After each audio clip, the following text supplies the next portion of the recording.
நீங்கள் தவறவிட்ட எபிசோடுகளை இப்பொழுதே காணுங்கள் உங்கள் Tandivan.com மற்றும் Tandivan யூடியூப் சேனலில்.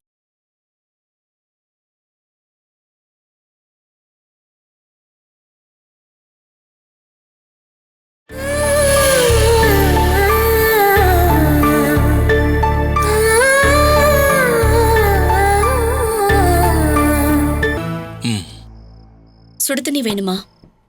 வேண்டாம். வினு இங்க வரணும்னு பிரச்சனை பண்ணிக்கிட்டு இருக்கானா? உங்களுடைய பழைய சுபாவம் அப்படியே உங்க பையனுக்கு வந்திருக்கு. அது அவன் ஏன் பையனாச்சு. வேற எந்த பழக்கமும் வராம இருந்தா அது நல்லதுதான். பழக்க வழக்கம் தப்பா இருக்குன்னு தெரிய வந்துச்சுன்னா நீ அவன் காதை பிடிச்சி திரியிடு. நான் அந்த மாதிரி தப்பு பண்ணும் போதெல்லாம் எங்க அம்மா அதை பார்த்து என்னை என்கரேஜ் பண்ணாங்க. சொல்ல போனா அந்த விஷயத்துல என் பசங்க புண்ணியம் பண்ணிருக்காங்க. பசங்களை நல்ல பாதையில கொண்டு போகக்கூடிய தகுதியான ஒரு அம்மா அவங்களுக்கு கிடைச்சிருக்காங்க. இப்ப வேணா கண்ட்ரோல் பண்ணி வளர்க்கலாம். ஆனா பெரியவங்களானதுக்கு அப்புறம் இவங்கெல்லாம் திரும்பி பாப்பாங்கன்னு யாருக்கு என்ன தெரியும்? உள்ள வரலாமா?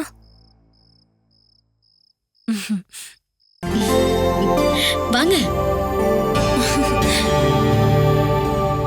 உட்காருங்க. ஆண்டனிக்கு ஆயில் ட்ரீட்மெண்ட் கொடுத்துட்டு இருக்காங்க. இதுக்கப்புறம் 1 மணி நேரம் கழிச்சு தான் ரூமுக்கு கூட்டிட்டு வருவாங்க. அவ்வளவு நேரம் ரூம்ல டைம் ஸ்பெண்ட் பண்ண முடியாம தான் உங்களை பார்க்கலான்னு வந்தேன். இங்க ட்ரீட்மெண்ட்டுக்கு வந்திருக்கிற ஆண்டனி பத்தி உங்ககிட்ட நான் சொல்லியிருந்தேன்ல, இவங்க அவருடைய வருங்கால பொண்டாட்டி ராணி. ஆக்சிடென்ட் மட்டும் நடக்கலன்னா ஆண்டனி என்னை துபாய் கூட்டிட்டு போயிருப்பாரு. எல்லாம் முடிவு பண்ணதுக்கு அப்புறம் தான் ஆண்டனிக்கு ஆக்சிடென்ட் ஆயிடுச்சு. ஊர்ல ஆண்டனி என்ன வேலை பாக்குறாரு? பெங்களூர்ல இருந்து ஊர்ல இருக்க எல்லா ஹாஸ்பிட்டலுக்குமே சர்ஜிக்கல் எக்யூப்மெண்ட்ஸ் டெலிவரி வேலை பார்த்துட்டு இருந்தாரு. நல்ல சம்பளம் வர வேலை வேணான்னு சொல்லிட்டு எதுக்கு துபாய்க்கு போறீங்கன்னு அவர்கிட்ட நான் கேட்டேன். அது என் ஆசைன்னு அப்படின்னு என்கிட்ட சொன்னாரு. இதுக்கப்புறம் எங்க ட்ரீட்மெண்ட் எல்லாம் முடிச்சு கல்யாணம் பண்ணி நீங்க 2 பேரும் ஒண்ணா வெளிநாட்டுக்கு போகலாம். இப்ப நாங்க அப்படிதான் முடிவு எடுத்திருக்கோம். உங்க அட்ரஸ் என்கிட்ட கொடுங்க. நான் இங்க இருந்து போனாலும் என் கல்யாணத்துக்கு உங்களை கூப்பிடுவேன். உங்க கல்யாணத்துக்கு குடும்பத்தோடு நாங்க கலந்துக்கிறோம். ராணி அடுத்த வாட்டி வரும்போது ஆண்டனியையும் இங்க கூட்டிட்டு வாங்க. அவர்கிட்டயும் நாங்க பழக்கமாகணும் இல்லையா? கொஞ்சம் நடந்தாவே பேக் பெயின் வருது. அதனாலதான் அவர் வெளியில வராம இருக்காரு. அப்புறம் மத்தவங்களோட உடனே பழக்கப்படுத்திக்கிறதுக்கு ஆண்டனியால முடியல. எந்த டிஸ்டர்பன்ஸ் இல்லாம ரூம்ல இருக்கிறது தான் அவருக்கு பிடிக்கும். அப்படின்னா நேரம் கிடைச்சா நாங்க உங்க காட்டேஜுக்கு வரோம். அது ரொம்ப சந்தோஷம் தாங்க. ஆண்டனிக்கு சீக்கிரமா சரியாகிறதுக்கு நீங்க தான் வேண்டிக்கணும். ராணி, நீங்க உயிருக்கு உயிரா காதலிக்கிற ஆண்டனியோட வியாதி கூடிய சீக்கிரத்துல குணமாயிடும். கல்யாணம் பண்ணலாம்னு நீங்க முடிவெடுத்த ஆளுக்கு ஆக்சிடென்ட் ஆனதுக்கு அப்புறம் அந்த உறவை வேண்டான்னு சொல்லாம கூட இருந்து நல்லபடியா பாத்துக்க நீங்க தயாரா இருக்கீங்க. உங்களோட அந்த நல்ல மனசை கடவுள் மறக்க மாட்டாரு. ராணி, உங்களுடைய நல்ல மனசுக்கு கூடிய சீக்கிரத்துல நல்ல ரிசல்ட் கிடைக்கும். நீங்க ஆசைப்பட்ட மாதிரி உங்க கல்யாணமும் நடக்கும். தேங்க்ஸ் அக்கா. ஆண்டனி மாதிரி என் மேல பாசம் கட்டி என்னை நல்லா புரிஞ்சுக்கிட்ட ஒரு ஆளு என் வாழ்க்கைக்குள்ள வராம இருந்திருந்தாருனா என்னோட லைஃபே வீணா போயிருக்கும். ஒவ்வொருத்தருக்கும் அவங்களுக்குன்னு ஒரு விதி இருக்கு ராணி, அதுபடிதான் நடக்கும்.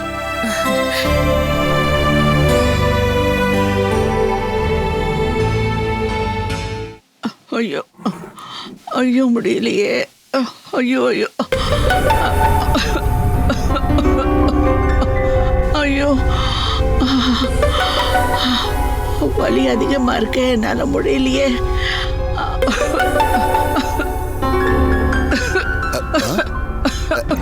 என்னம்மா நீ நாய் மாதிரி கத்திக்கிட்டு இருக்க? என்ன நாயை மாத்துறதுக்கு நீ முயற்சி பண்றியா என்ன? நான் உண்மையை தான் சொல்றேன். வீட்டுக்குள்ள நாய் வந்துருச்சுன்னு தான் நான் வேகமா ஓடி வந்தேன். வந்ததுக்கு அப்புறம் தான் அது நாய் இல்ல நீதானு தெரிய வந்துச்சு. அம்மா என்னாச்சு? தொண்டை வலி பயங்கரமா இருக்குடா, பேசவே முடியல. இப்ப நீ நல்லா தானே பேசுற? ஐயோ டேய், தொண்டையை அசைக்க கூட முடியல, தண்ணி கூட குடிக்க முடியலடா, ரொம்ப கஷ்டமா இருக்கு. அந்த லோகநாதன் புள்ள கல்யாணத்துக்கு வர வேண்டாம்னு நான் உங்ககிட்ட படிச்சு சொன்னேன். ஆனா நீ கேட்டியா? சரி அதை விடு. அங்க இருக்கிற ஐஸ்கிரீம் எடுத்து சாப்பிட வேண்டாம்னு சொல்லியும் பார்த்தேன், அதையும் நீ கேட்கல. சூரியன் மறைய போற அந்த நேரத்துல ஐஸ்கிரீமை சாப்பிட்டா யாருக்கா இருந்தாலும் தொண்டை வலி வரும். ஐயோ அம்மா, என்னால தொண்டை வலி தாங்க முடியல. இத பாருமா, வயசானதுக்கு அப்புறம் பசங்க சொல்றத கேட்கணும், இல்லைன்னா இப்படித்தான் ஆகும். அனிலா, அடி அனிலா, என்னங்க கீழ இறங்கி வாடி. வரே. நீ எதுக்காகடா அவளை வர சொல்ற? இந்த தொண்டை வலிக்கு உப்பு தண்ணியில வாய் கொப்பளிச்சா நல்லது. அத்தை என்னாச்சு? இங்க பாரு, அம்மாவுக்கு பயங்கரமான தொண்டை வலி. நான் போயிட்டு வரும்போது மெடிக்கல் ஷாப்ல இருந்து மாத்திரை வாங்கிட்டு வரட்டுமா? ஏய், அதெல்லாம் ஒண்ணும் தேவையில்லடி. நீ கொஞ்சம் கல்லுப்பு எடுத்து தண்ணியில போட்டு அதை நல்லா சூடு பண்ணி கொடு. அந்த சுடு தண்ணியில வாய் கொப்பளிச்சா ரொம்ப இதமா இருக்கும். வாய் கொப்பளிச்சு துப்பணும். ஏங்க எனக்கு வேலைக்கு லேட் ஆயிடுச்சுங்க. முதல்ல நீ இதை பண்ணி கொடுத்துட்டு போ. ஐயோ ஏங்க. இங்க பாருமா, ஒண்ணு இல்ல, வாய்க்குள்ள சுடு தண்ணி ஊத்தி அப்படி பண்ணாலே போதும். என்னடி வாயை பார்த்துக்கிட்டு இருக்க? போய் சீக்கிரமா போய் எடுத்துட்டு வா. ஏங்க என்ன ஆச்சு? அம்மாவுக்கு தொண்டையில வலி இருக்கா, ஐயோ, அதான் அதாவது என்ன? டான்சில்.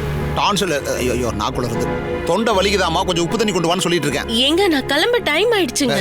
அக்கா நீங்க போங்க, நான் பாத்துக்கிறேன். நோ, நீ அமைதியாரு. மூத்த மருமகளோட உரிமையை இளைய மருமக பறிக்க கூடாது. அதெல்லாம் இவ போய் கொண்டு வருவா. என் அம்மாவை நல்லபடியா கவனிச்சுட்டு அதுக்கப்புறமா நீ வேலைக்கு போலாம். என்னங்க என்னம்மா? எனக்கு லேட் ஆயிடுச்சு. ஏய், போய் எடுத்துட்டு வாடி. ம். உனக்கு இருக்கிற தொண்டை பிரச்சனையை நான் இப்பவே கிளியர் பண்ணிடுறேன். ஐயோ, இங்க பாரு, அம்மாவை கைக்குள்ள போட்டுக்கிற ட்ரிக்ஸ் உனக்கு மட்டும் இல்ல, எனக்கும் தெரியும். அம்மா உன்னோட தொண்டையை இப்ப நான் சரி பண்ணி காட்டுறேன். அம்மா நீ கஷ்டப்பட்டு இருக்கிறத பார்க்கும்போது என்னால அதை தாங்கிக்கவே முடியல.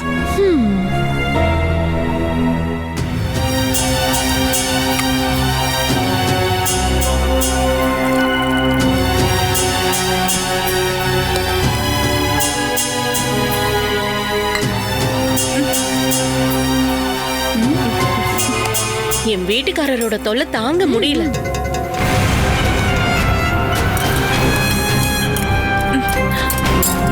ரொம்ப சூடா இருக்கே.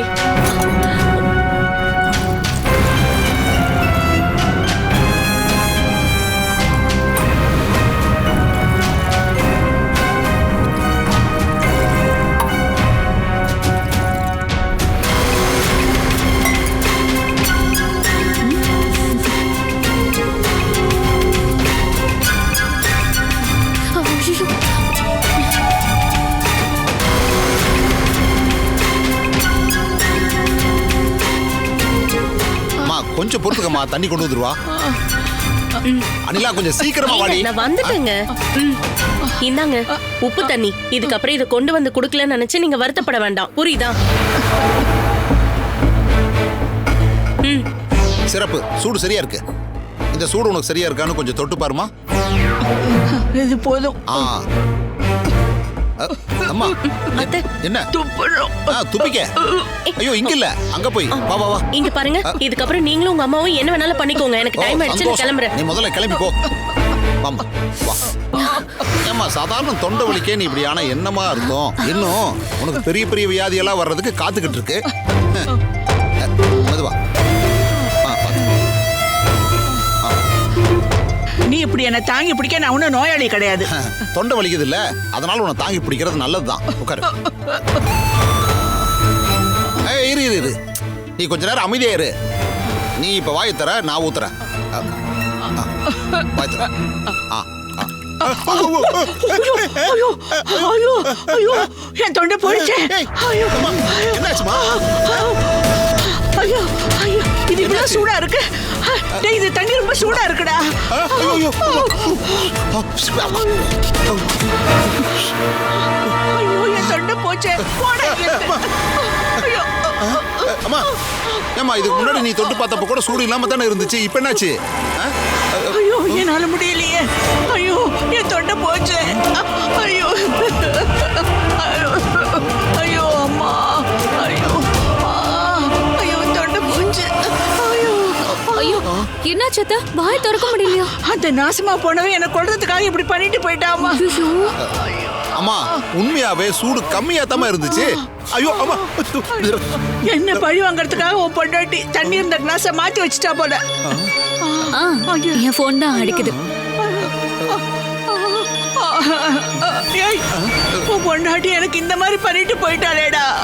அம்மா அது அது வந்து எப்படி என்னோட வாய்ஸ் போயிடுச்சு. ஐயோ அம்மா.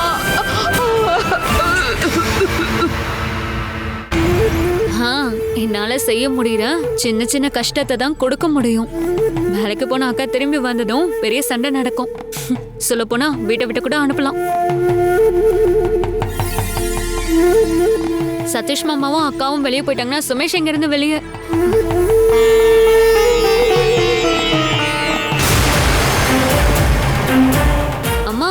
அழுகுறாளா என்ன? நாளைக்கு வரேன். கிளம்பும் போது கால் பண்றேன். என்ன எப்படி அங்க சுடுதண்ணி வந்துச்சு? என்ன கேட்டா? இங்க உன்னை தவிர வேற யாரும் எங்க கூட இல்லையே. சொல்லு. சூடு கம்மியான தண்ணியை தான் அனிலா கொண்டு வந்து அங்க வச்சுட்டு போனா. நீ தான் அதை மாத்தி வச்சு தில்லாலங்கடி வேலை பண்ணிருக்க. உண்மையை சொல்லு. நீ தானே கொதிக்க கொதிக்க சுடு தண்ணியை வச்ச. பாருங்க, மேஜிக்ல எனக்கு ஒன்றும் தெரியாது.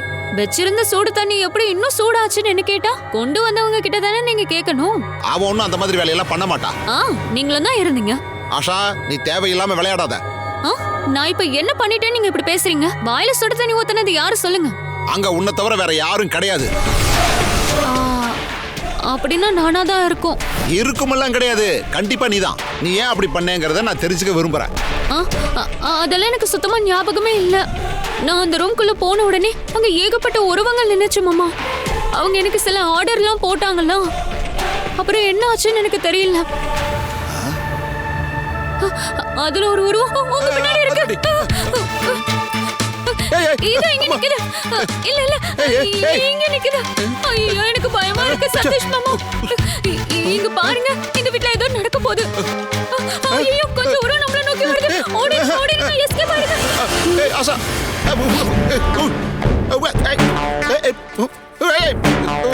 விளையாடுறீங்க. தள்ளி போங்க.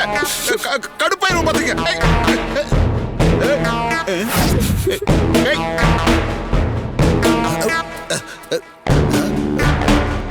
ஒரு நிமிஷம் கூட இருக்கக்கூடாது.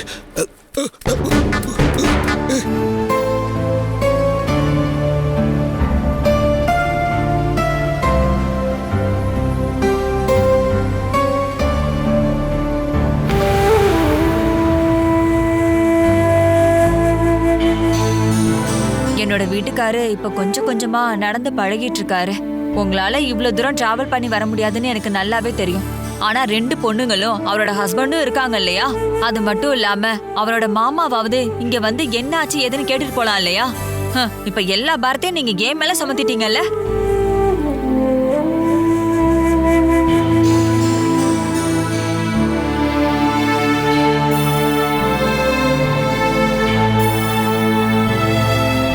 நான் ஒன்னும் உங்களை குத்த சொல்லல. இது எல்லாமே என்னோட விதின்னு தான் சொல்ல வந்தேன். வணக்கம் சார்.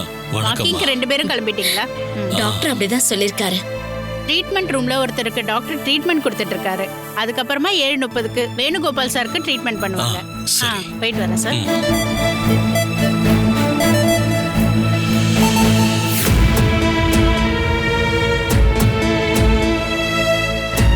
சரிங்க அத்தை, நான் அப்புறமா கால் பண்றேன்.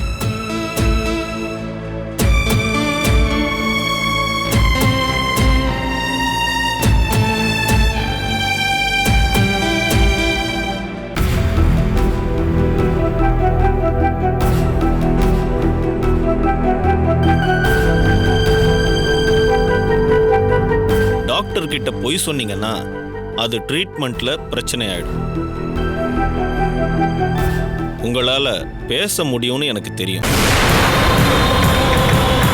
எதுக்காக நீங்க என்கிட்ட இருந்து அதை மறைச்சிங்க?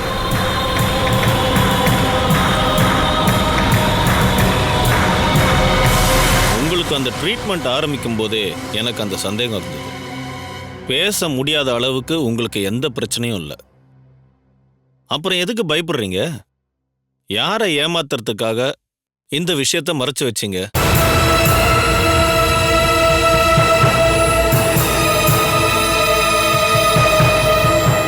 Sorry doctor. நான் இந்த விஷயத்தை உங்ககிட்ட சொல்லணும்னு நினைக்கும் போதெல்லாம் என் கூட ஒய்ஃப் இருந்தாங்க. உங்களால பேச முடியாதுன்னு அவங்களுக்கு தெரியறதுல உங்களுக்கு என்ன லாபம்? அவகிட்ட நான் பேசினேன், இப்ப இருக்க நிம்மதியே இல்லாம போயிடும். அது உங்க கற்பனை மனோஜ். ட்ரீட்மெண்ட்டோட இம்ப்ரூவ்மெண்ட்டை தெரிஞ்சுக்க அவங்க ஆவலா இருக்காங்க. ஒவ்வொரு நாளும் நான் ட்ரீட்மெண்ட்டை முடிச்சுட்டு நான் என்னோட ரூமுக்கு போகும்போது ஏதாவது இம்ப்ரூவ்மெண்ட் இருக்கான்னு தெரிஞ்சுக்க உங்க ஒய்ஃப் அங்க காத்துக்கிட்டு இருப்பாங்க. இன்னைக்கும் காத்துக்கிட்டு இருப்பாங்க. அது பாசத்தினால இல்ல, வெறுப்பால தான். நான் இன்னும் அதிகமா அனுபவிக்கணும்னு அவன் நினைச்சுக்கிட்டு இருக்கா. இந்த எண்ணத்தை தூக்கி போடுங்க. ஆரோக்கியம் இல்லாத உடம்போட இங்கிருந்து நீங்க போகிறது சந்தோஷம் இல்லாத குடும்பத்துக்குள்ள போகிற மாதிரி எந்த பிரயோஜனமும் இருக்காது. நீங்க உங்க ஒய்ஃப் கிட்ட கொஞ்சம் கொஞ்சமா பேச ஆரம்பிங்க. பேசாம இருக்கிறதுக்கு அது மட்டும் காரணம் இல்லை டாக்டர். எனக்கு ஆக்சிடென்ட் நடந்தது எல்லாமே பக்காவா பிளான் பண்ணிருக்காங்க. அதுக்கு காரணமானவங்கள எனக்கு தெரியும். நான் எழுந்து நின்று பேச ஆரம்பிச்சிட்டேனோ, சாவுல இருந்து பொழைச்சு வந்துட்டேனோ தெரிஞ்சா ஒருவேளை எனக்கு ஆபத்து வர்றதுக்கு வாய்ப்பு இருக்கு டாக்டர். உங்களோட உயிருக்கு எந்த ஆபத்தும் வராது. ஆனா அதுக்காக கடவுள் மனுஷனுக்கு கொடுத்த மிகப்பெரிய திறமைகள்ல ஒன்ன மறைச்சு வைக்காதீங்க. தயவு செய்து உங்க ஒய்ஃப் கிட்ட பேச ஆரம்பிங்க. இத்தனை நாள் நான் பேசாம இருந்தேன். திடீர்னு பேச ஆரம்பிச்சேன்னா? திடீர்னு வேண்டாம், சுலபமா சின்ன சின்ன வார்த்தைகள், கேள்விகள் அந்த மாதிரி நீங்க பேச ஆரம்பிங்க. நீங்க பேச ஆரம்பிக்கிறத வச்சுதான் உங்க உடம்புக்குள்ள சின்ன சின்ன மாற்றங்கள் வரும். மௌனம் முனிவர்களுக்கு நல்லது, மனுஷங்களுக்கு ஆபத்தானது.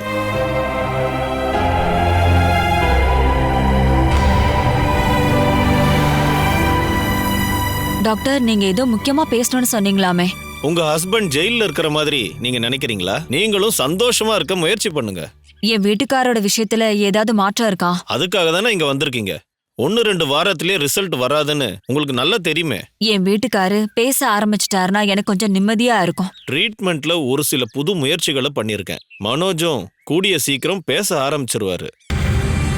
என்ன சந்தோஷப்படுத்துறதுக்காக நீங்க வேணும்னே சொல்றீங்கன்னு நினைக்கிறேன். மத்தவங்க சொல்ற மாதிரி என்னோட ட்ரீட்மெண்ட் தான் பெஸ்ட்னு நான் எங்கேயும் யார்கிட்டயும் சொன்னதில்ல.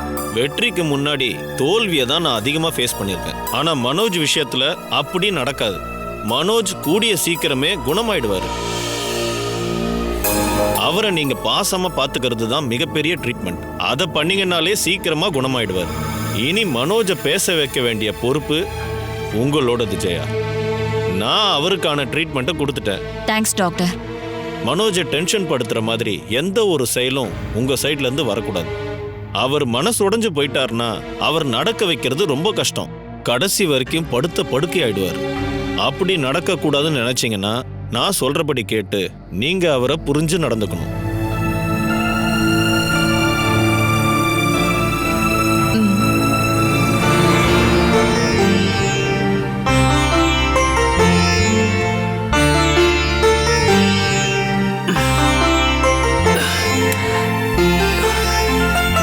இப்ப என்ன எங்க கூட்டிட்டு போற ராணி? டாக்டர் சொல்லிருக்காருல, எப்ப பார்த்தாலும் ரூம்லயே அடைஞ்சிருக்க கூடாதுன்னு. வாங்க, அப்படியே மெதுவா நடக்கலாம். சரி, மெதுவா.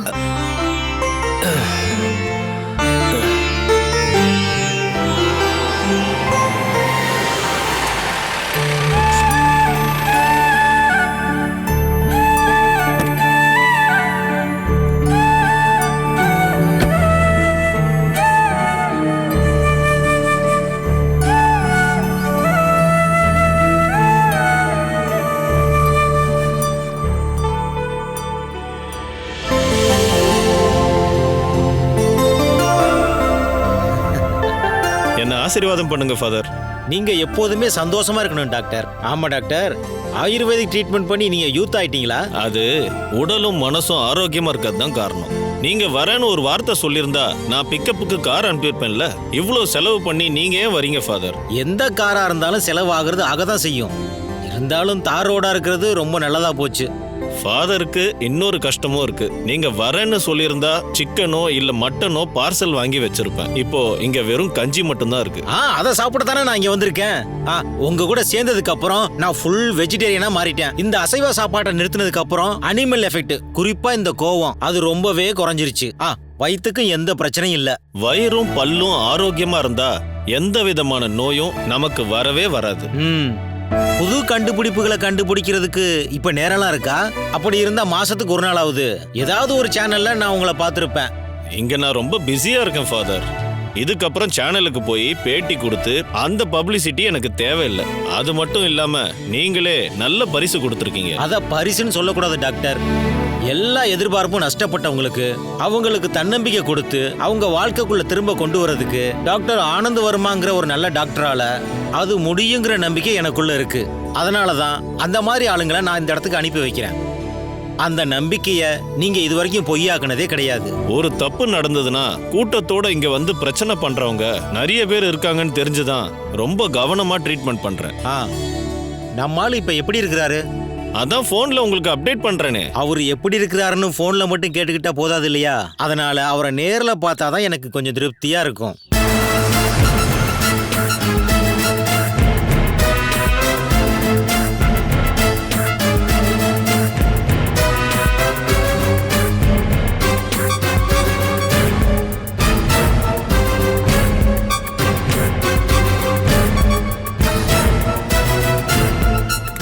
Catch us on TV, Tandivan.com, Facebook and YouTube.